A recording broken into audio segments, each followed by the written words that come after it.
Okay, so this cycle consists of the process of inhalation and exhalation. So it occurs every 5 seconds. So every 5 seconds. So if you see, kita punya graph ni, inhale and then exhale. How many seconds? So for one cycle, dia ambil masa 5 seconds. So airflow velocity, kamu dah belajar in physics, velocity is positive when we inhale. So velocity dia positif bila inhale and negative when we exhale. So this velocity is measured in liter per second. So liter per second. So maksudnya kat sini adalah Y ni sebenarnya adalah liter per second. So if Y represent the velocity of airflow after X seconds. So kalau Y ni adalah velocity, so state a function in the form of Y equals to A sine Bx plus C, which models the airflow in normal respiratory cycle shown as the graph below. Okay, so this is very straightforward. So graph kita, you have to understand and compare with our standard graph. Okay, so first things first, kita tengok apa merah, apa hitam. So kita nak Y equals to A sin Bx plus C. Alright. So kita tengok A is our amplitude. B is our period. And C adalah our intercept. Kurang lah. Okay. So let's look. Amplitude. Now, amplitude adalah 0.6.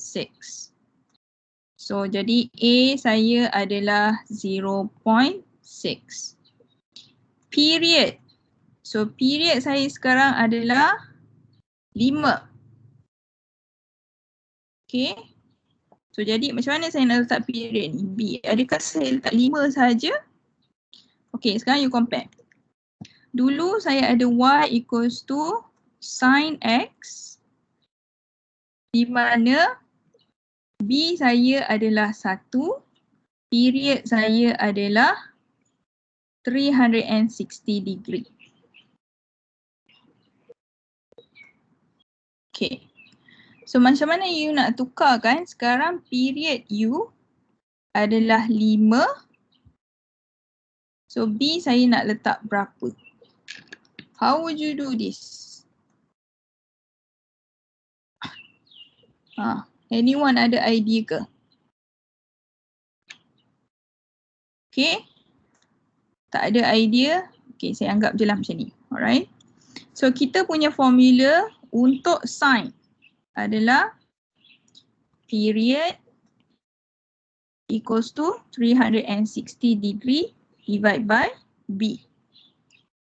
So now period saya adalah 5. B saya nak cari. Okay, this one saya nak cari. I don't know. So saya masukkan je lah dalam formula. So period is 5 equals to 360 degree over B. So B is equals to 72. Okay, so B is 360, you divide by 5, kamu dapat 72. Okay, that's how you do it. Jadi B is 72. Okay, hopefully faham lah apa yang saya masukkan. Dulu kita punya period kat sini 360 darjah dah. But right now our period is 5. Jadi instead of 360, kita gantikan kepada 5. Ni kita jadikan dia 5. B kita nak cari berapa. So you masukkan dalam formula. Okay. So C. So kalau kamu tengok, saya punya y-intercept still bermula pada kosong. So y-intercept saya still 0, meaning C saya adalah 0. Jadi jawapannya adalah y equals to 0.6 sin 72x. Itulah jawapan dia. Okay. Ada sesiapa ada soalan? Anyone? Tak ada? So, I proceed. Okay. So now, the second question. What is the velocity of airflow in liter per second? Dia tanya velocity. Ingat velocity ni adalah kita punya y. When the time is 7 seconds. So, time kita adalah x. So, bila x equals to 7, apakah kita punya y?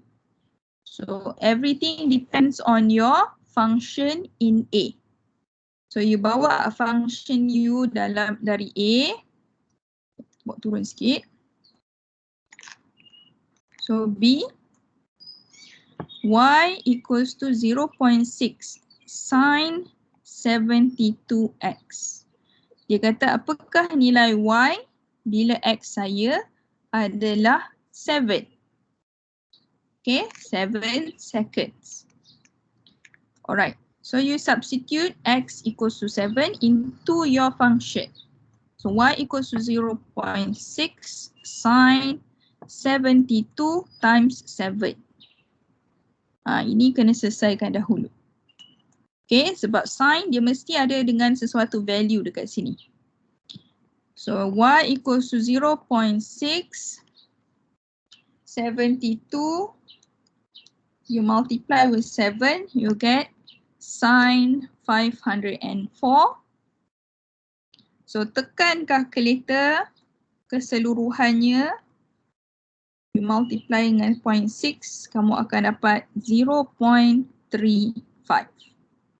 So itulah saya punya velocity when x is equals to 7. Itu dia. So kamu boleh tinggalkan dia macam ni ataupun you nak cakap the velocity is 0.35 liter per second. Sebab ini adalah unit untuk kita punya y.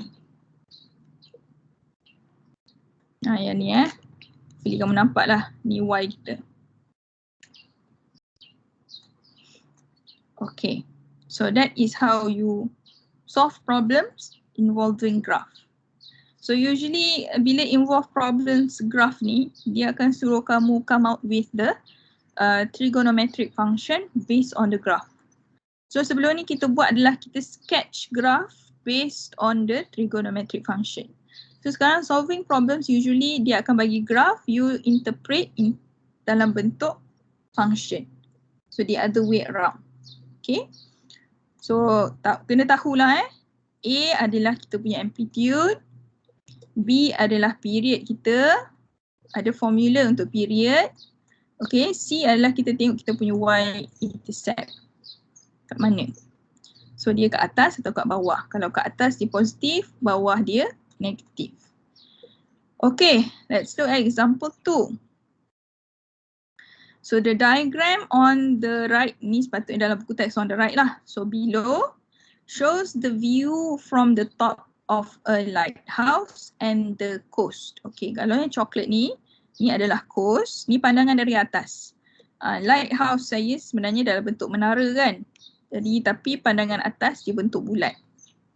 So the beacon, so pancaran, inilah beacon ni, pancaran cahaya ni of the lighthouse sends out a light ray as shown in the diagram.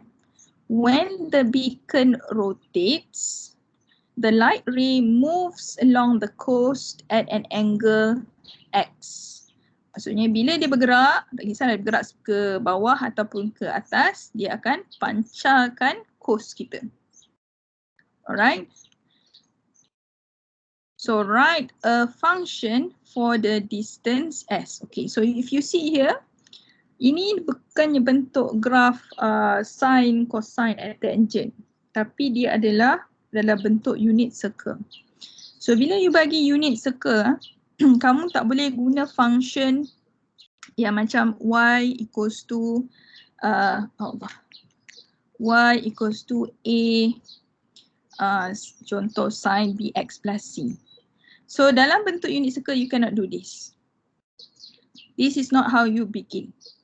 Dalam unit circle whatever it is, kamu akan guna your lower form punya basic, which is sine opposite over hypotenuse atau cosine adjacent over hypotenuse or tangent opposite over adjacent. So depends on the situation.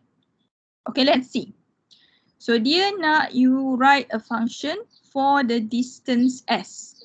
If you see the distance s, you imagine kita ada unit circle kat sini. This is our center.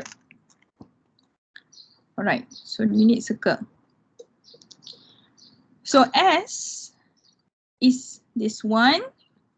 S ini adalah saya punya y. This is my y. Okay, ini adalah saya punya x. So dia nak s dan saya ada x. Sebab tengok write a function for the distance s. So bila ada function maksudnya dia kena ada kena mengena dengan my degree which is x sekarang. So jadi bila saya nak libatkan x, nilai yang saya tahu hanyalah x, hypotenuse saya tak tahu. So jadi s is opposite and then nilai yang saya tahu adalah adjacent. Jadi opposite and adjacent we can only use tangent. So jadi you buatlah tangent, theta kita adalah x, opposite adalah s over hypotenuse 500. Jadi my function will be s equals to 500 tangent x. Itu dia. Okay. So dekat sini kalau kita nak interpret in terms of graph, kita punya y adalah s, my a is 500, tangent b saya 1, and then saya ada x, and then c saya kosong. Okay, but if you begin with the equation trigonometric function yang ni, kamu tak boleh dapat. So dalam unit circle, kalau kamu dapat graph di unit circle, you must base your function with this formula. Okay, whatever it is. Nampak yang macam unit circle? Yang ni kita kena guna. So it's a bit different with example 1. Example 1, since dia betul-betul bentuk graph, jadi whatever it is, kita akan gunakan function graph trigonometric. Okay, so itu dia. So itu baru soalan A. So this is my A. So B, you state the amplitude and the period. Okay, senang. So amplitude saya, adakah dia 5? No. You must remember, graph tangent has no amplitude. Ni trik soalan. So you must remember, tangent has no amplitude. So A mesti kosong. Walaupun function tu ada tulis 500. Okay, sebab dia tengah spesifik kepada keadaan ini. Tetapi kalau dalam graph, amplitude tangent adalah 0. Must remember. Okay, so period sahaja kita boleh kira. So if you still remember, period untuk tangent adalah period equals to 180 degree divide by B. So B saya berapa? Kat atas ni, B saya adalah 1. So 180 degree divide by 1. So my period is 180 degree. Itu dia. Right, so hopefully kamu tak confused kat sini. Ini spesifik untuk keadaan ni. Bila mana pancaran cahaya ini berada di kedudukan sini. Tetapi bila dia tanya pasal amplitude graph, jadi tangent has no amplitude. Okay, so hopefully you tolong jangan terlupa. Dah gembira kan sebab tahu konten, sekali terlupa. Alright, so let's go to our last example. Example 3. Okay, so this is something yang you kena fikirkan. Alright, saya saja je ambil. So your school band performs on the field. So ni field ya. Band members make a circular formation with a diameter of 10 meters. So kalau kamu tengok, ini ada manusia lah. Dia bergerak dalam circular motion, diameter adalah 10. So kalau kamu tengok original position dia 5. X dia 5. So kat sini dia adalah 5. So kalau diameter dia akan jadi 10. So sini will be negative 5.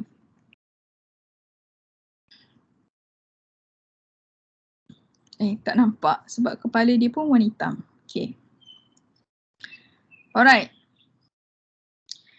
So assume that you are one of the members and your original position is 9 meter from the field boundary. So kamu tengok kat sini adalah field boundary. Ni, garisan ni adalah my field boundary. Saya berada 9 meter daripada field boundary. So ni kedudukan saya. Okay, after you have moved, your new position is as shown in the diagram. So maksudnya kamu daripada original, kamu bergerak, ni new position. So if you are required to move to the field boundary from your new position, what is the shortest distance? Okay, sekarang kamu nak kena guna logik akal. Kalau kedudukan kita sekarang di sini, saya nak kena gerak ke field boundary. Macam mana bentuk? Adakah saya straight atau adakah saya kena straight ke sana? Straight ke bawah? So kita belajar. Kita belajar dalam right angle triangle. Okay. Right angle triangle. Hypotenuse adalah yang paling panjang. This is the longest distance dalam right angle triangle. Jadi, the shortest distance would be just straight perpendicular kepada field boundary. So, saya kena gerak secara perpendicular to the field boundary. Mesti 90 darjah. Itu adalah logic. Shortest distance. Right? Okay, so sekarang saya nak kena tahu kedudukan. Okay, kalau tengok daripada maklumat kita ada, saya tahu dari sini hingga sini adalah 9 meter. Sebab kat atas ni dah 9 meter. So now I have to know apa pula distance sini ke sini. So, buatlah. Since kita adalah unit circle, buat triangle. Allah, hitam tak nampak, warna apa lain nampak. Hijau lagi lah. Kita tengok ni. Lagilah tak nampak. Ni nampak ke? Let's see, sekejap. Okay lah, boleh So 90 degrees. Okay, so I need to calculate kat sini. Okay, so since saya nak tahu dekat sini, macam mana lah nak label lagi. Alright, tapi right angle triangle saya tak boleh guna kat sini sebab saya tak tahu saya punya Y panjang ni, saya tak tahu. Hypotenuse pun saya tak tahu. Okay, but tetapi saya tahu hujung sini hingga hujung sini adalah 5. Jadi saya boleh guna pakai, instead of this triangle, I can use triangle yang kat dalam. So instead of this one, saya akan gunakan triangle sini. Sebab nanti saya boleh tolak je dengan 5. Okay, sebab kat sini senang sikit. Sebab saya tahu bila saya bergerak, diameter sentiasa 10, maksudnya hypotenuse saya sini adalah radius, iaitu akan sentiasa 5. Okay, and then saya punya theta, I know this is actually our corresponding reference angle. So our corresponding reference angle adalah 360 degree U minus 300 degree. Dapat 60 degrees. So dalam ni saya nak tahu panjang ini. So jadi ini adalah adjacent. Hypotenuse saya tahu. So saya boleh guna cosine. So cos 60 degree, adjacent saya tak tahu, hypotenuse is 5. Okay, so susun balik. So x is equals to 5 times cos 60 degrees. Di mana cos 60 degrees adalah 0.5. So finally you will get berapa ni? 9 rasanya. Betul ke? 9.5. 9 rasanya. Kan kalkulator. Kalkulator saya ni dah tak ada bateri rupanya. Okay. So you guys tekan kalkulator. Kalau saya salah, kamu betulkan bagi tahu saya. 1, 2. Ke 2.5? Salah. 2.5. Kenapa boleh jadi 9 ni? 2.5. Okay. So, dah dapat my adjacent is actually 2.5. Graf saya, adjacent is 2.5. Jadi kat sini dia tahu ini adalah 2.5. So meaning panjang ini adalah 2.5 jugalah. Sebab 5 you minus 2.5 you get 2.5. So my shortest distance would be 2.5 plus 9. So dapatlah 11.5. So kalau nak tulis unit, it will be meters. Okay, so that's how you do it. So ni adalah solving problems bila kita melibatkan unit circle. So it's a graph lah. Okay, so that's it. 3 example that I show you. The first one kita menggunakan our normal graph yang kita sketch. And then example 2 and 3 more towards unit circle. Okay. Anyone has any questions? Tak jelas ke? No. Alright, good.